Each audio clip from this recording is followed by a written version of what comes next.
Good evening, good afternoon, good morning, wherever you are. This is Mireille Tulekima from Australia. Welcome to another episode of the Greatness Engineering Hour show, the show where I bring you champion people with a particular story of triumph, people who share their knowledge, their challenges, and also help us to identify opportunities and help us to get to the next level of our greatness by sharing their stories, by sharing their tools, by sharing the strategies that they've used to be able to navigate sometimes very difficult moment and very difficult experience. So today we're going to Nigeria and we're going to talk about women in politics and the opportunity and the challenges that they go through.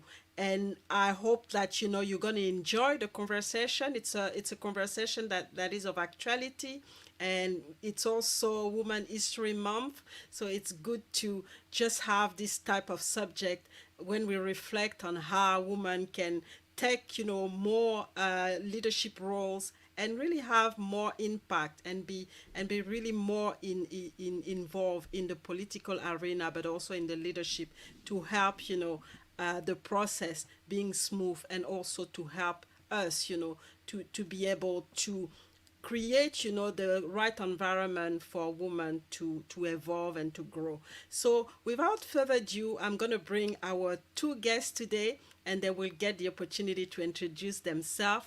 But don't go anywhere. Have your pen and paper, and make sure you learn and you interact if you need to, and ask questions, because that's what this show is all about, to create a dialogue, but also to help you to get the opportunity to get whatever you need to go to the next level of your greatness. So don't go anywhere. We are going to start, and this amazing conversation, I expect it to be amazing, and really learn from what's happening in Nigeria as far as women in politics is concerned.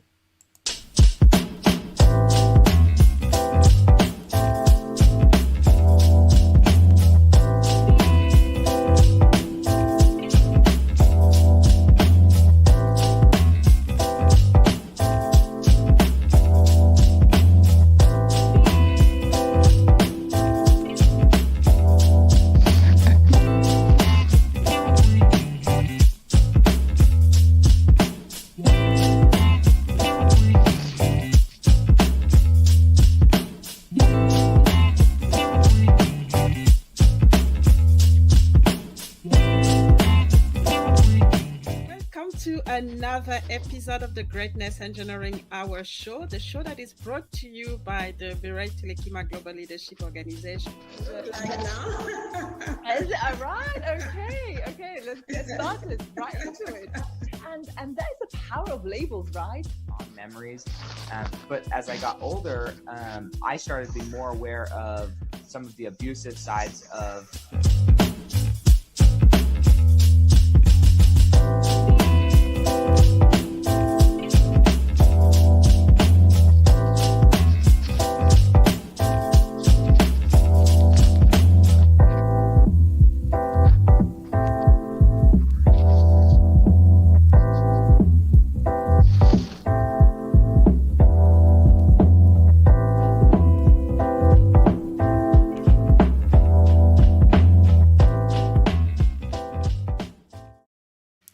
So welcome to the Greatness Engineering Hour show. Welcome, Chikas. Welcome, Barrister Zainab.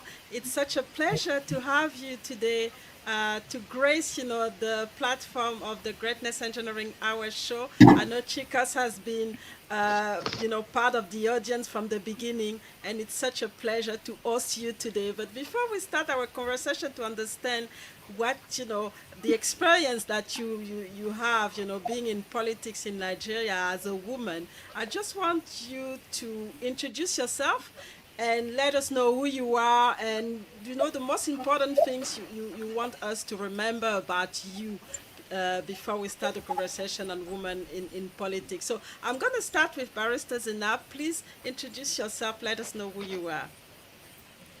Well, like you said, my full name is Barrister Zainab Marwa Abubakar. I'm the founder and president of Aspire Women Forum.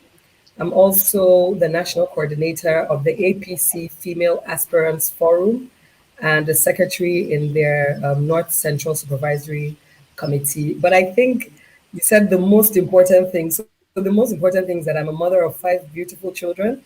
I'm a wife and I'm a daughter. Those are the most important things about me. Fantastic. Thank you so much. And we're gonna get into, it to know exactly how you balance all of this, but that's for later on.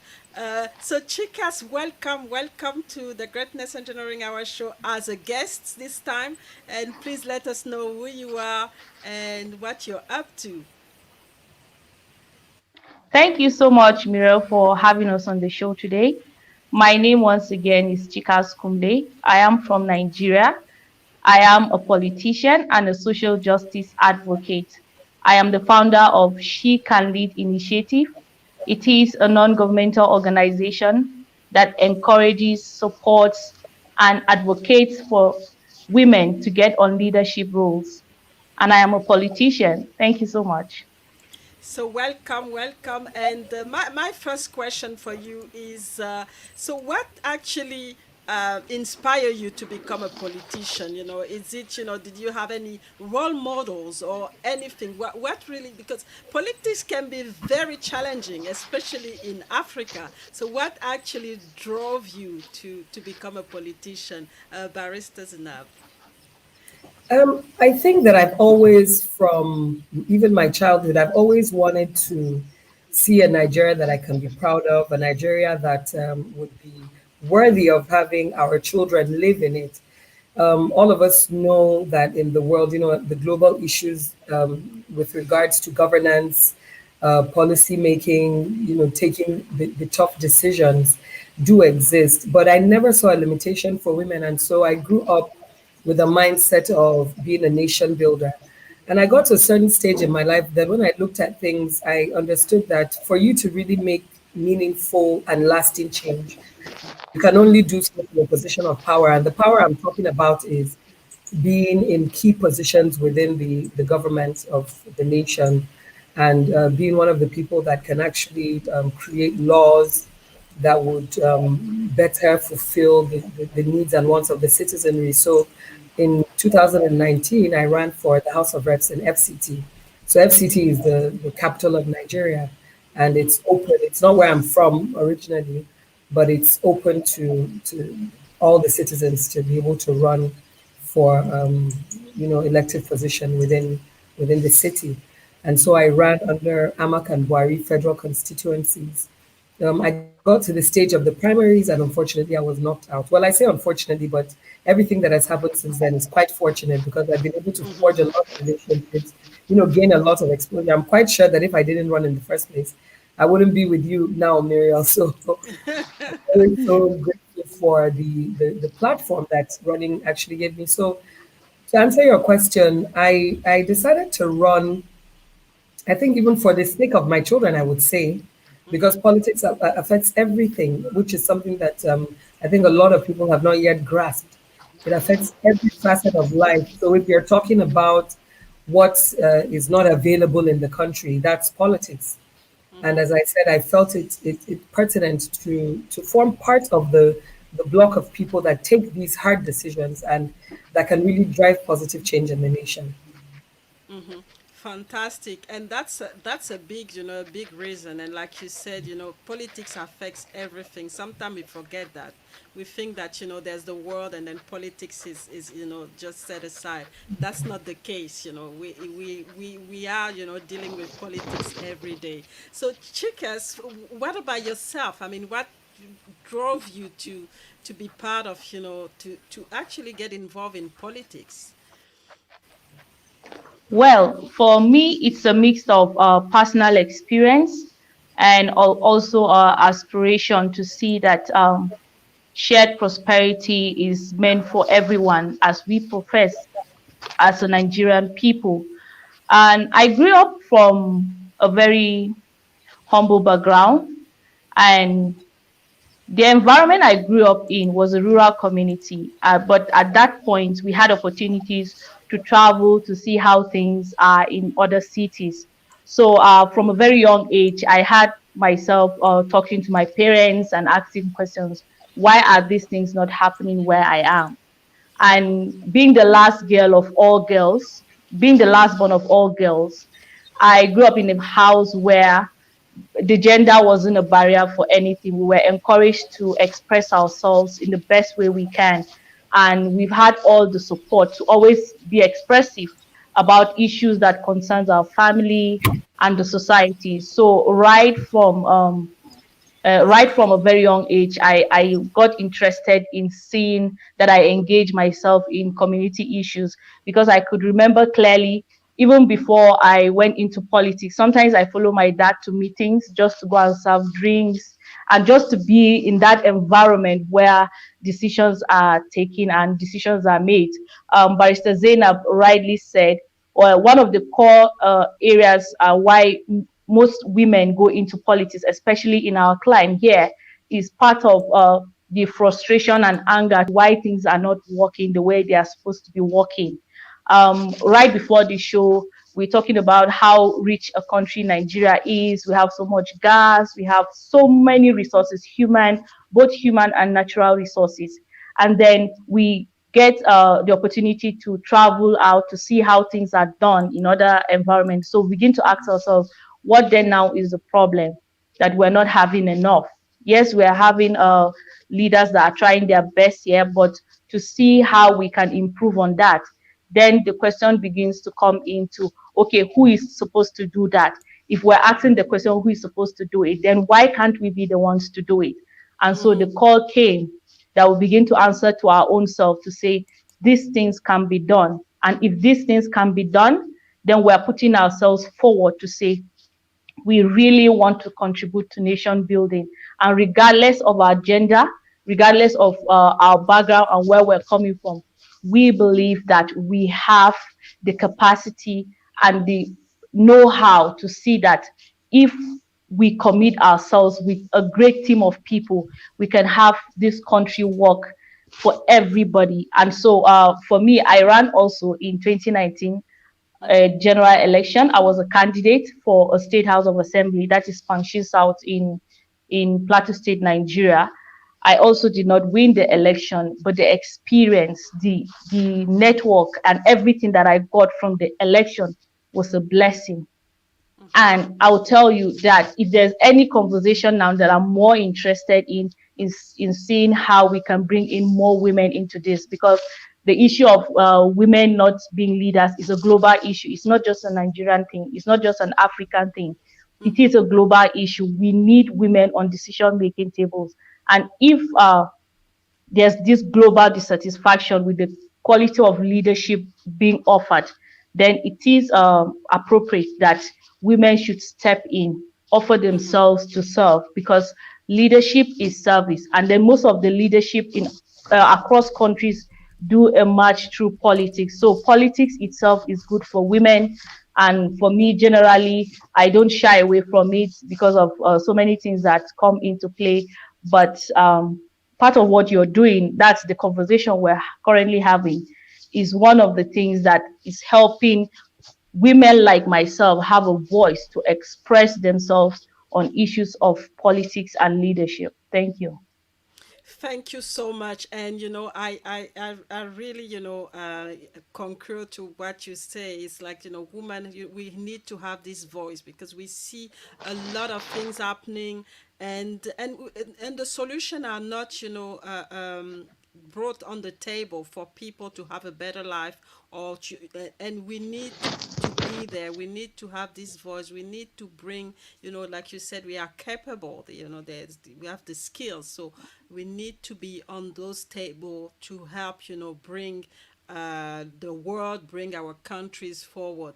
But I mean, we don't see, if we look at it, we don't see a lot of women. So what do you think is the problem? Is it a problem coming from women, or is it a problem coming from the system? So what are the key challenges that actually, why don't we see those numbers going up? And you can maybe talk about Nigeria, but it's the same all over the world. What are those numbers not going up? What do you think? Well, But Barrister?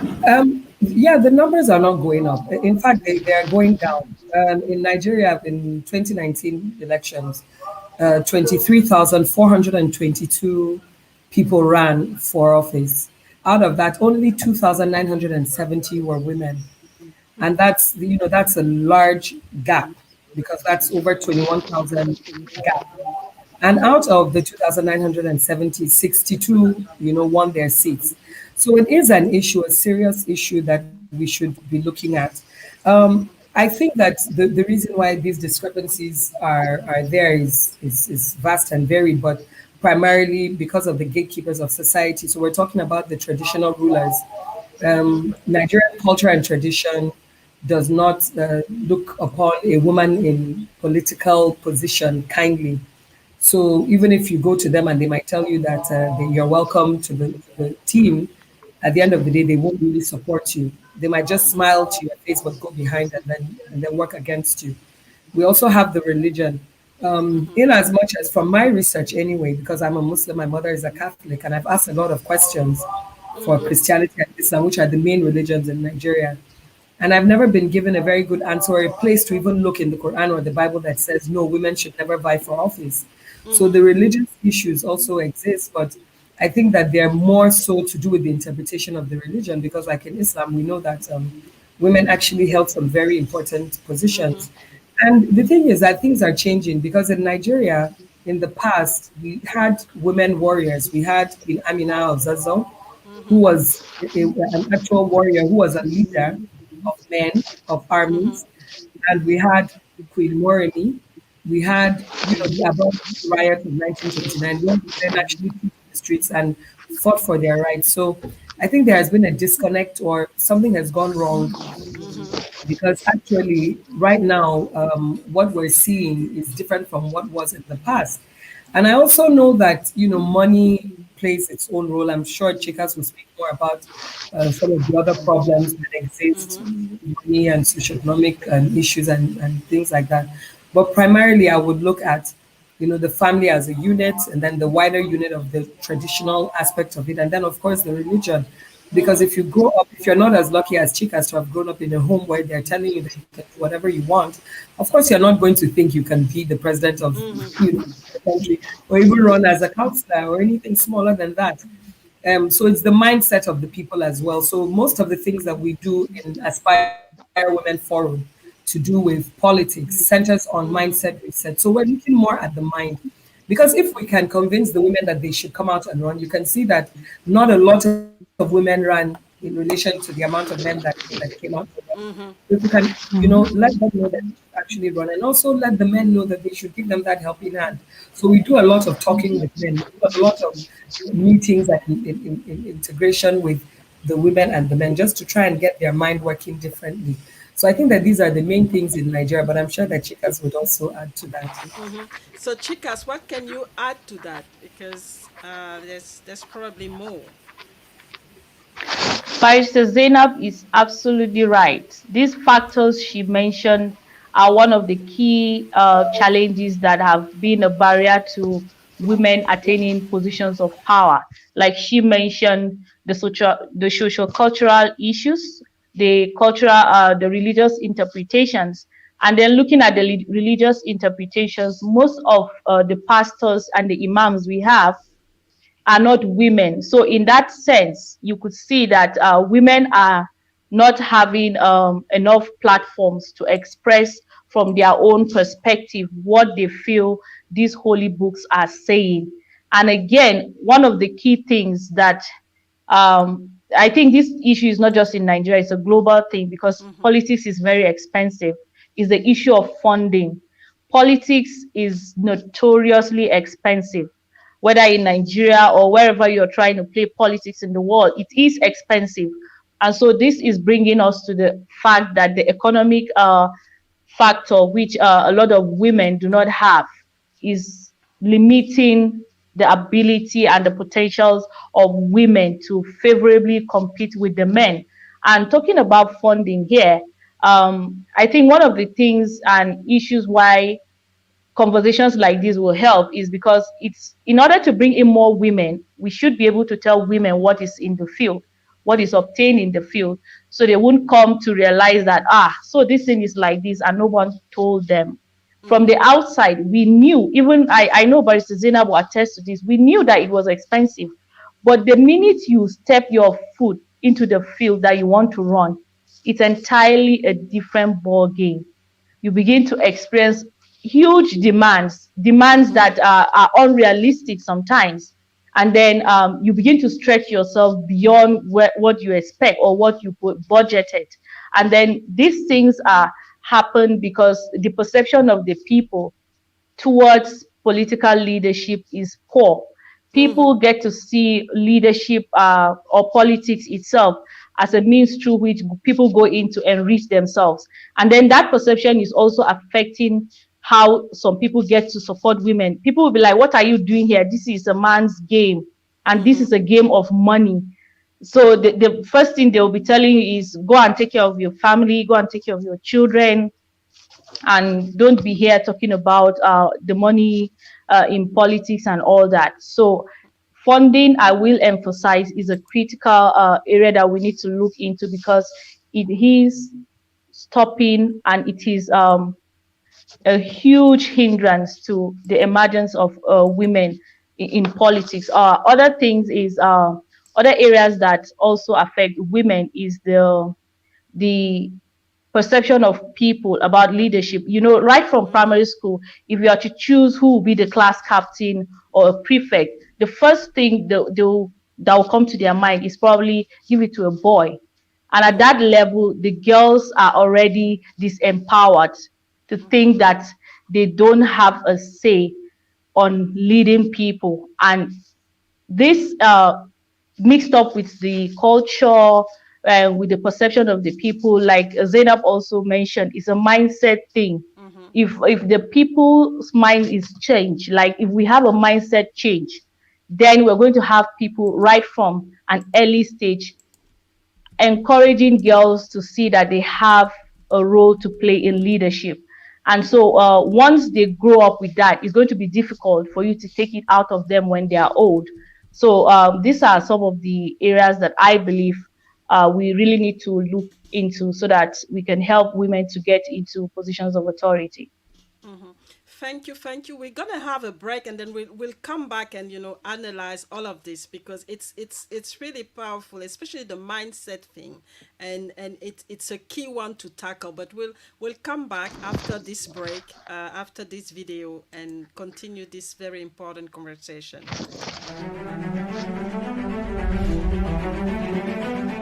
The participation of women in politics and governance is strategic to the development of any nation. However, over the past decades in Nigeria, women have been relegated to the background with poor representation in shaping the political system of the country. The National Population Commission, NPC, says that women in Nigeria constitute 49.5%, while men constitute 50.5% of the population. Taking a look at women in the Federal Executive Council, we'll find that in 1999, during the Olusegun Obasanjo administration, there were 9 female ministers. In 2007, during the Umaru Musa Yar'Adua administration, there were 7 female ministers. In the Goodluck Jonathan administration of 2011, there were 13 female ministers. In 2015, with the Muhammadu Buhari administration, there are 5 female ministers. Looking at women in parliament between 2015 and 2018, despite the affirmative action of 35% representation of women in political and non-elective positions in Nigeria, the number of women in legislative positions is not encouraging. As of 2018, there are 109 seats in the Senate. Only 7 are occupied by women. There are 360 seats in the House of Assembly. Only 22 are occupied by women. On a broader scope, looking at the representation of women in the Nigeria Senate and the House of Representatives respectively from 1999 to 2015, we'll find that in 1999 there were 3 and 12 respectively. In 2003, there were 4 and 21 respectively. In 2007, there were 9 and 25 respectively. In 2011, there were 7 and 26 respectively. And in 2015, there were 7 and 22 respectively. Where female presidential aspirants are concerned, Moji Adekunle Obasanjo is the first woman to run for president in Nigeria in the 2007 elections. There are 5 presidential candidates for the 2019 elections. Former Minister Obiageli Ezekwesili, Olufunmilayo Adesanya Davis, Elishema Ide, Princess Oyenike Roberts, and Eunice Atuejide. The World Economic Forum WEF 2017 ranks Nigeria on the Global Gender Gap Report. From 1999 till date, there has never been any female president or vice president. There are states in Nigeria such as Jigawa, Kebbi, and Sokoto that a woman hasn't been elected for any position from 1999 to date, whether it's at the federal, state, or local levels. There are 3 female ministers and 4 female deputy governors in Nigeria today. The percentage of women deputy governors is 16.7%. In the North Central with 6 states, there is no female as a deputy governor. In the Northwest with 7 states, there is no female as the deputy governor. In the Northeast with 6 states, there is no female as a deputy governor. In the Southwest with 6 states, there are 2 females as deputy governors. In the Southeast with 5 states, there is 1 female deputy governor. And in the South-South with 6 states, there is 1 female deputy governor. There are only 4 states with female deputy governors, which are Lagos, Rivers, Enugu, and Ogun in the country today. Nigerian politics is believed to be expensive for women, especially with the high cost of nomination forms. Part of the challenges affecting the chances of women are the godfathers, who are averse to supporting women candidates in politics. UN experts have said that ensuring women's full and equal participation in politics and in public life is required by international human rights law. It is essential for women's equality in all spheres of life, for making certain that their perspective is represented in law and in policy, and for achieving true democracy for all.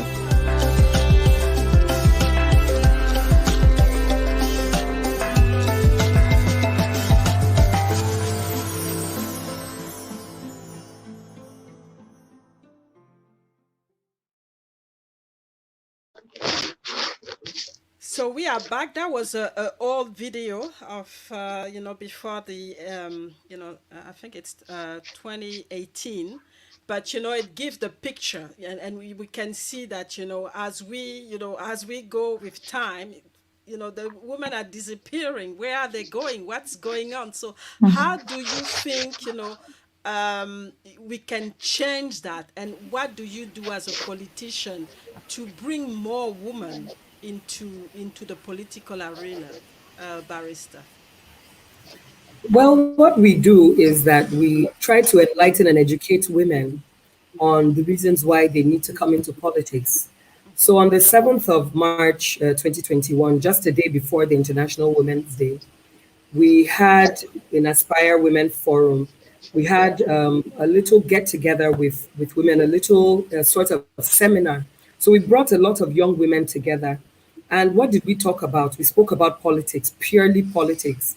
We called it Be the Change, Dare to Challenge. Because, of course, we know that the International Women's Day theme is, to choose to challenge. So we brought them together and tried to instill that in them, that they shouldn't accept the status quo of so few women in governance and in politics. So we talked to them. We brought older politicians, people that have been in on the game for quite some time, but still young enough for them to be relatable. So it was a transgenerational discussion between, the older, more matured millennials and then the Gen Z generation. And we just spoke to them and opened up to them. We talked to them about money. We talked to them about godfatherism. We also talked to them about the management part of politics, because a lot of the time women want to stand up and jump into the game. No, you have to actually look at managing your campaign. What is your structure? What is a campaign structure? And how do you proceed with running a positive election campaign? So I think that more symposiums like this have to continue to happen. We need education a lot. We need to create funds also to make sure that women push more. So we have an NGO that's called Educator. It's run by a lady called Adora Onyechere. And we also have Elect Her that have recently brought up, I think, about $2 million. And then they're looking for a $10 million fund. We have Chikas NGO as well. So a lot of women are coming up with all these NGOs that tell a woman that yes, you can lead and this is the way to do it. We need to really focus on the mind, a lot of enlightenment. You know, a lot of people would see you as a woman and tell you that all female politicians are prostitutes, or they will tell you that politics is a very dirty game, you know, things like that. So we have to change the perception of people around politics. Unless and until we do that, women will continue to be barred from even trying, because the problem now is not just that we're not getting into the elective and even appointed positions. The problem is that the amount of women that are even vying for positions are very, very few. And that's because of the way the society in Nigeria takes politics as this very dirty game, as this thing that women should not even venture into. So the more enlightened we can be, the better for all. And that is what Inspiring Reform, like I said, is doing. And beyond that, we need a lot of mentorship, because it's one thing to say, oh, I would like to be a politician. And it's another thing to have someone actually hold your hand and guide you. So we need a lot of mentorship. Women are trying in the Nigerian circle to do both of these things. But I think that, as always, 2023, which is our next elective year, is just around the corner. Agitations have already started to be made, consultations have already started to be made. So we want a situation where women are really standing up and guiding other women and pulling them together, supporting each other. You know, we have that whole thing of women never support women. We're trying to put an end to that. And I know that the reason mainly why women don't support women, aside from the ones that are just generally not very nice, the reason is because the space is so small and so tiny, the seats are so few and far between that, if it's a decision between my success and your success, of course I'll choose mine. But we have to sort of open up the playing field for women, open up the space, and also encourage other women to drag other women along, just like my beautiful sister here, Chikas, called me up and said, there's this amazing lady that has this show and she would like you to be on it. So if more women can do things like that, open the space for other women, pull them, along, and of course increase a better visibility for other women. I think that we'll have more people coming up into the table, and especially removing the stigma from politics, because the idea that for you to be a woman in politics, you must be a prostitute or you must be ready to sell your soul to the devil, I think is very base, very pedestrian, very backward, very old way of thinking. So the more that we can let it know that you shouldn't be afraid. If they say you're a prostitute, wear it, wear it as a coat of armor and tell them, yes, let's all prostitute together and go and rule this nation. You shouldn't be afraid, because they use this fear to cage you. They use this fear, oh, I don't want people to think I'm a prostitute. I'm a mother of five, like I told you, been married for the past 13 years to a man that, luckily for me, follows me in my journey and actually pushes me to success and excellence. So I don't care what anybody else thinks. My parents are behind me, my friends, my sisters, all of you are behind me. So the people that would look at me and say, oh, she must be a prostitute, she's in politics, I just take them to be mental. So, and if a mad person is talking or a dog is barking, would you turn around and say them anything? No. So we need to cancel the detractors. And I think that would set a very good trajectory for the future of women in politics in Nigeria. Thank you. So, what do you think, Chikas? I mean, it's like you've seen. I mean, the video is old, but that's the trend. It's just keep going down, and we need to do something about it. Hello, Chikas.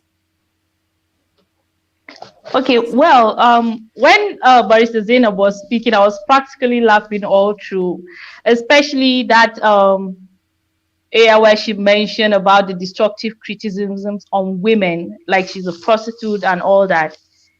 Anytime I meet women, I tell them you have to prepare your mind. You have to mentally and psychologically prepare for the political space, because politics is so tough in the sense that it can swing you beyond what you expect. And so when she was talking about it, I could feel it like from experience, even from the organization she mentioned, they elect her, my organization, her organization as well. You could see that these organizations are founded by women who are in the field. So we get to understand that there are some areas where if had it been we had someone telling us the things we are having, where we are beginning to tell people now, it will be of help. So why it is important that women get comfortable with this kind of conversations is because once people begin to scare you with the name calling, all the things they say about women in politics, and then you take it to heart, believe you me, you will not go far. I always tell people, I said, even our prophets then, people said a lot of bad things about them, but it didn't stop them from carrying God's message. And as such, if you're having a heart to really serve the people, you shouldn't expect that you won't be criticized. And for the simple fact that you are having that confidence alone, some people are going to object to that because in these climes they are not comfortable, that they are not used to seeing women being so confident. So some people perceive your confidence as arrogance. So it is believed that you as a woman you should be quiet, you should be humble. And then I always tell people, I said silence is not humility. So once you say women are everywhere speaking, what you're trying to say is that we are speaking truth to power and you're not comfortable. And so women themselves must understand that this game is not a game where everybody is going to clap for you just because you show up interest that you want to lead your people. You have to be very bold and courageous about it. And also issue of quota system. Countries where we've seen where we have more women in parliament, more women appointed, this quota system helps. Now there's an agitation across board in Nigeria and other countries for 35%. But even in Africa, we've seen countries like Rwanda which have exceeded the 35% benchmark. They are having over 64%, which then goes to say that it is not an African problem if we can have a country in Africa doing so well with women in parliament. So it then means that once we include the quota system in agreements or negotiations from the political parties,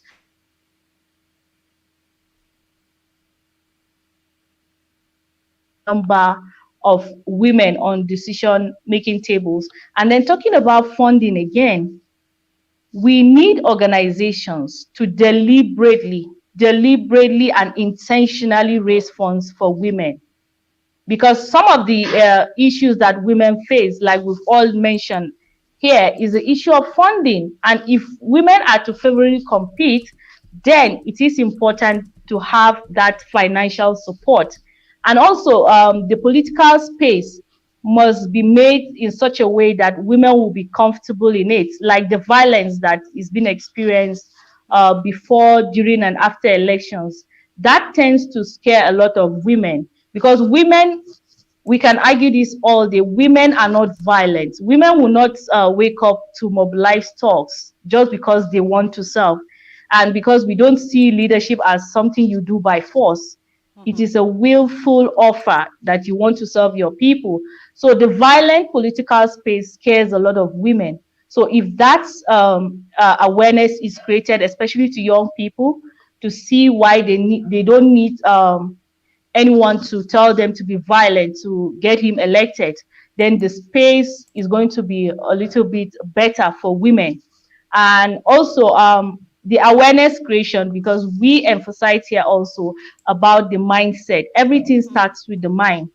Once we have the awareness created in such a way that people now believe that a woman can be a leader and there's nothing wrong with that, then people themselves offer to campaign for women.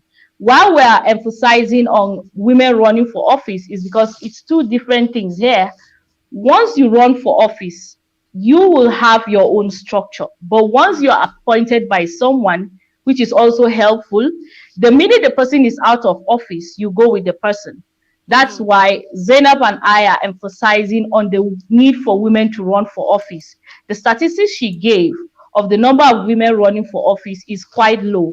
If we have more of these numbers running, at the end of the day, like we didn't win the election, but now we're on ground working to see how we bring in more women. That will be helpful in the sense that if you have 10,000 women running, if at the end of the day we have 2,000 winning, it's a gain rather than having 2,000 running and at the end of the day we're having less than 100. So in politics, it is a game of numbers. So we need the numbers. We need more women to run, and then gaining the experience will be helpful. Losing an election is not hell on earth. Like it gets to open you to know more. And then we had leaders now, even our current president who ran 4 times. We have leaders around the world who had run several times before they win. So I get to always tell women as such to always see that once you run for office and you don't win, it's not the end of the world. It's not the end of the game. You should remain in politics and keep running. You should remain in politics and be very active, because you can't just be in politics and just assume a position in your house and you're not fully participating. So women should not get scared, because there's another statistics which is quite scary that has shown that more women who had run for office do not run again, which is one area that we need to pay attention to. Because of the ugly experience they must have had, they now go back to just staying off the space. So we need to get more women to run as often as possible. And that will really help, especially those coming behind, to see that they can do this. Thank you. And that's where the awareness is important. You know, we have to do this awareness campaign and work together and really learn. Even for the woman who didn't, I mean, make it, they should share. They should come and share why they couldn't make it, so that another group can actually benefit from it and not make the same mistakes, and start really on a very in a very good position. And that's sometimes the problem. But one question that I have, because obviously the numbers are still very low, the number of women. So what are the men? Because you saw in the video, and I think Barrister Zainab was also talking about sponsors. So where do you get those sponsors, especially those men sponsors who can also help, the cause? And how do you think it's gonna help, or do you think that that's something very difficult? We should just, first focus on women and then build up, from there. Barrister, what do you think? I think that it would be nice to have men that come in and sponsor women. I'm sure there are men that sponsor women in politics in Nigeria, without wanting anything in return, except for the success of the women. I'm sure it exists, but I think even beyond that, such economic sponsoring, I think that women should also look at the political party, because Chikas made a very important thinking about countries like Rwanda, countries like Namibia. But what they have managed to do, I think, which I forgot to talk about in terms of increasing the amount of women running for office, is that they made it so that women actually hold positions within the political party. So Namibia, for example, has gender parity, which is equal number of men and women in their ruling party. And I think that is very important. So more women that are in parties, most of the parties in Nigeria now, the bigger parties, have the token number of women, which is the woman leader, and maybe one other woman. But really on their NWC, they have only one woman being the woman leader. So if we can increase the amount and the quality of women that are sitting in powerful positions within the perspective and political parties, that would go a long way, because you see, these women would then push other women to run, and these women would then liaise with the party and create policies that make it very easy for other women to run and actually win elections. So, for example, you're talking about a quota system. It will be difficult for men to even give women such a thing, so free tickets and the rest. But if you can get more women in key positions within the political parties, you would find that, yes, they're actually going to push for other women, push for quota systems, and push for women to actually think about coming on, talking about enlightenment and the rest. Well, with regard to men helping and sponsoring women, economically. I think that now we're even thinking beyond that. We're thinking beyond men giving us the push that we need. Because I think we've been there and we've done that, and it has not worked out to the way that we want it to. So there are organizations in existence, government bodies. There's a Nigerian Women Trust Fund run by Mufuli Adfijadi. There is, like I said, the lecture that is raising a fund of about $10 million, which is in the billions and billions of naira, and would go a very long way to seeing that women have the financial capability of running for office. So I think that we cannot keep living in this space where we're waiting for men to do the things for us. We also need to stand up and do the things for ourselves. So Chikas is here telling us that a woman can lead. And these are the ways that women can lead. So through organizations like hers and others that exist, like mine and those of so many other women in Nigeria, coming together and speaking together and coming up, brainstorming and coming up with lasting and sustainable solutions for this issue of lack of economic prowess needed for a woman to run for office in the beginning and even win. Because, as she said, politics is not an exercise in poverty for anyone, a man or a woman. So the economic challenges of politics run across board. Donald Trump, Joe Biden, Barack Obama all had systems put in place for them to generate funds for running for office. So it's not about Nigeria, neither is it about women. It's a problem that is across board, and we need to think outside of the box beyond men helping us to raise funds. What about crowdfunding? What about going to other women and seeing how they can pull other women up? There are women that exist in positions right now. From the video, they said 5 ministers, but now we have about 7, and we have few women, but at least we have some women right now in office. We can also go to them and see what they can do for us. So I think we should remove ourselves from being here waiting for a man to come and help us, because the truth of the matter is that a lot of these men are not comfortable with us being in this space to start with. They're not comfortable at all because they do not feel within their hearts and minds that women do deserve a place at the table. But like I always say, and like I've heard said several times before, a woman needs to be seated at any table in which decisions are taken that will affect her, lasting decisions that will affect her, affect the lives of her children, and affect the lives of her community. So we need to find a way to push ourselves into these spaces without sort of leaning on or waiting for them. We are stakeholders in development. We are partners in progress with these men.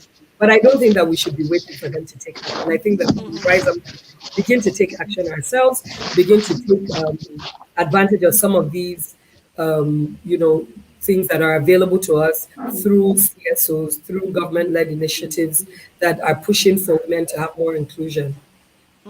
Yeah. So and that's powerful. Is that and I like what you said is that we have to do with what we have and what we can control, and that's how we're going to move forward. And to do that, we have to come together because all of us, together we'll get it. If we work in isolation, we are weak. So we need to have this, collaboration partnership like you do have, and push for it and create the awareness and change the mindset, because this mindset is really key, especially with the culture behind it. And it must be really difficult because a lot of women actually are still in this box where they really don't decide for themselves. They basically follow whatever the community or the family is telling them to do. So if you don't have a family that is open minded, it becomes very difficult to change your mindset. So I mean, what have been so far for you, Chikas, the most difficult thing, because I can imagine, I mean, being young and coming in, how, what was the most difficult? I mean, the situation where you came and you're like, no, it's just too hard for me, and you almost gave up. Well, I've had several moments where I sat and asked myself, am I really going to continue in this? But knowing where and how and what prompted me to even start in the first place is what's keeping me going. Basically, like I said in my opening statement, it is the perception of the people. You go to the field. Some people are not asking you whether you're competent enough or what it is you want to do for the people. They're asking you about irrelevant things like, where is your husband? Where are your children? And then all of these things are not really about the solution to what they are facing. Mm-hmm. Are these people really bothered about the solutions, or they are about who is going to bring out the solution to them? So the Mm-hmm. perception is the major hindrance. It's the major thing that I had to struggle with. And the perception also had to do with people supporting you, because for some people, they feel like you don't have enough experience. But then who is born with experience? Even the people that have been on the field now, they had a starting point. As such, saying someone must have the experience is not enough to disqualify the person, because the thing about leadership and serving people is about your ability to profile solutions. And if a person who is younger or a woman is bringing in the solution, then that's what you should be focused on. So the perception had been a major challenge for me, because even if you're going to raise funds, you need family and friends, and then you Mm-hmm. need people to put money on you. And so if the people do not believe that women should have a seat on the table, it's going to be difficult for them to give you that level of support. But I must tell you that yes, we're not where we want to be, and we're not where we used to be. So there will be times that if a woman at my age was running, she would never have gone or to be even become a candidate. So it Mm-hmm. then means that we're making progress. What needs now to be done is to fasten the steps and enhance areas where we need to galvanize support for women, because if we have young men 25, 30, 26 in parliament, then we should have women at that age as well. Mm-hmm. So when you are in your 30s, it shouldn't be seen that you are young, because women at that age are at the reproductive stage of their lives. And so they have needs of healthcare for their children. They understand the need for basic education, especially having a good foundation for the children. So it's really a very good state in their lives where they should be on the table to decide how things should be done. And knowing also that women are caregivers, this Mm-hmm. gives us an ample opportunity to know the needs of children, to know the needs of men, that's for our husbands and everybody entirely. Like if it were about social amenities, I will tell you that it affects more women, because getting access to potable water, getting access to quality education, getting access to good healthcare services and amenities like power, it affects the number of hours that women put into taking care of their homes. So if women at that stage are given the space to say how things should be done, believe you me, they are going to say it in a way that will end up benefiting everybody. So Mm-hmm. yes, I had some challenges, but that's not to say that nobody will have it, because in everything, whether you're in business or you're in school, there will be challenges. So women should see it that the challenges are part of life. And then in the Chinese saying, they say wherever there is a challenge, there is an opportunity. So the Mm-hmm. challenges exist to profile an opportunity for us to do better. That's why women like myself and Zainab are relentlessly going to remain in this political space to see that well, we contribute to national development. Wow, I'm really inspired to see that, because I mean, I worked as well in a male-dominated environment, and when I listen to all of this, it looks like, we have all the same problems, same problem, the mindset, and getting, pushing our message, having our voice. It's always very difficult, and sometimes we want to give up, but like you said, we're making progress. We're making progress, especially as we we move together, because we if we move alone, it's difficult. But as we move together and learn from, the mistake that other women have made, then we go, we're going places. So we're gonna have a break, and we're gonna conclude on this amazing conversation. I mean, I mean, I would be sitting there for hours listening to you, because it's just amazing having this courage, and I know it's you need a lot of courage and having the right mindset to be in politics and pushing in a country like Nigeria, even in Africa. It's just, amazing, and we need to show that. We need to create, this awareness that they are women, so that, other women get inspired as well, because that's what it's all about. If they can see it, they can be it. So let's have a small break, and we'll be back to conclude on this conversation.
So we are back. We are back with Barrister Zainab and Chikas to, for the last part of the show.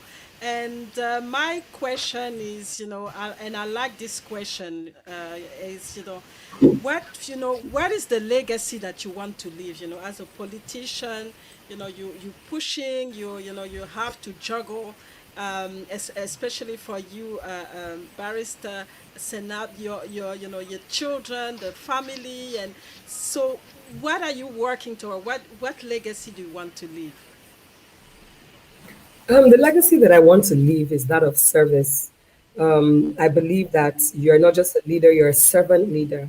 And if you are not positively impacting the lives of the humans that God has put in your charge, as allowing you to be elected or appointed to a particular position, you're not doing anything. So I want to be known as a person that has always been excellent and has always put excellence above all, and a person who has chosen to serve the people, to limit the gap between the perception and the expectation of the populace with regards to delivering the quality of life that the government is charged to deliver. Because at the end of the day, all that I am and all that I do and all that I wish to be is to be a person that positively affects the quality of life of people. Because in Nigeria, with the amount of poverty that we have and the lack of a lot of social amenities, that indeed this government is trying to help, but we're so far away from where we could be. I want to positively help in the areas of education, health, whatever it is, that would make people's lives easier. That a person would wake up and say, "Oh, because this lady is in this position, my life is actually easier." That's the main thing that I'm looking at. I have an MSc in service management, and a lot of people do think that I got that because I wanted to maybe work in the service delivery, purely service delivery business and commercial enterprise. But no, it's because I wanted to know how to serve people. What is the right way to provide service for people? So with that, I was able to work in Servicom, which is Service Compact with all Nigerians. And I could see through that work that it's possible for Nigerians to be served right within the government. So I really want my legacy to be one of servitude, one of unrelenting excellence in servitude, and committed my quota to nation building, so that when my children remember their mother and remember the days that I've not been able to be present the important days I've not been able to be present, they would look at me and tell me that, it was all worth it and we're proud of you at the end of the day. Thank you so much. Big one, big legacy, legacy Thank you of for having me. service, because not everybody is willing to do that, especially in politics. A lot of people go in politics because they want to make money but not to serve. And we need to change this narrative, and we need to have this message going across. And that's really what I'm trying to do with this platform. Get those message that people don't are not used to have in their life, get them in front of them, and have the visibility, and direct them to the right people, when the people that they need, people who are going to serve them. So, Chicas, what about you? What is the legacy that you want to leave? Well, mine is purely a legacy of excellence and of service to God and humanity. Of excellence, where it will be said that at every given point in time, when I was given the opportunity and privilege, I did well. And not because I want the applause of men, because once you're offering to serve people, you're going to be faced with so much difficulty. Like, people will show up deliberately to sabotage your efforts. But once you know that this service you're rendering is not just to the people, but to God as well, then you will need to be courageous. So it will be on record that she served excellently and with so much courage, because you will need courage to stand to do the right thing. There are times that even when you want to do the right thing, the people that are there for the money will not allow you do it. So you will need a lot of courage to do that. And so this politics that we all came into it is purely to change things and not to maintain status quo, because a lot of people are dissatisfied with the kind of leadership that they are being offered. So we are coming in to change the game for good. We are coming in to ensure that life becomes better for everybody. And in doing that, we are doing it differently as women. And we are going to be deliberate about it, not just because we are women, but because we have had times where our mothers and grandmothers were denied the opportunity to contribute their own quota. So we are bringing in the past burden that our mothers had. We're bringing in the past burdens that our grandmothers had, that they wished they had this opportunity. So that will spur us to even go an extra mile to see that this thing that they say cannot be done is done excellently well. So I want to end it by saying that you giving us this platform from far away Australia and connecting us to other people of great minds from around the world is a great way of expanding our message, of offering Absolutely. our service Absolutely. to people, not just in Nigeria, but globally, that yes, women can lead and women have a space in politics. Thank you. Yes, women can lead. Women they have a space in politics. We are the leaders that we've been looking for, and we have the answer.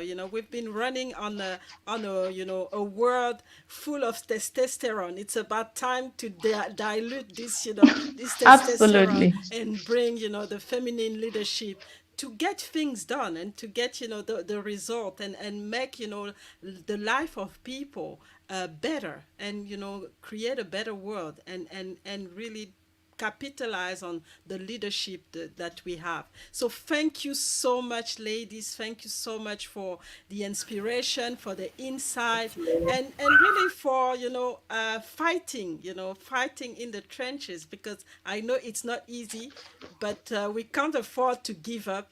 And there's an army that we need to